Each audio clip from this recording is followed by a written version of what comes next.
Ces plantations de végétaux sont peut-être la solution à terme pour venir à bout du ver de la grappe qui ravage les vignes. Jusqu'à maintenant, les viticulteurs de Chaume et Quart de Chaume utilisaient des diffuseurs d'hormones pour éviter les traitements insecticides, mais cela ne suffit pas. Une étude menée sur la chauve-souris, prédateur de ce nuisible, les a conduits à repenser le paysage. On l'a fait sur deux appellations en parallèle, Chaume et Quart de Chaume et de l'autre côté Savenière. Et on s'est très vite rendu compte qu'en fait à Savenière, la chauve-souris était beaucoup plus présente, mais du fait de la structure de paysage de Savenière avec plus de bâtis, avec des parcs et des bois. Et sur Savenière, on se rend compte qu'on a un peu de parc, mais sur les extrémités et qu'au cœur de l'appellation, on est plutôt sur une lande de vigne.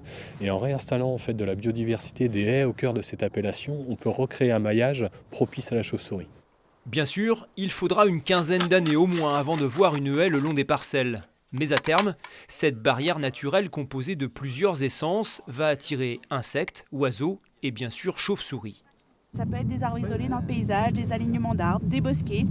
Tous ces éléments paysagers vont lui permettre de se déplacer et d'aller en fait sur son site de nidification à son site d'alimentation. Cette mer de vigne, comme on la surnomme ici, est le résultat de campagnes d'arrachage de haies bocagères menées depuis plusieurs décennies.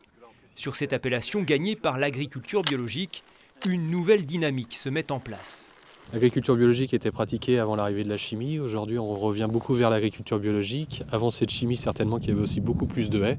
Et on revient à planter des haies. Donc c'est un retour en arrière, mais qui est volontaire de l'ensemble des vignerons. C'est-à-dire que les vignerons sont prêts à aller dans ce sens-là. La démarche commence à faire son chemin.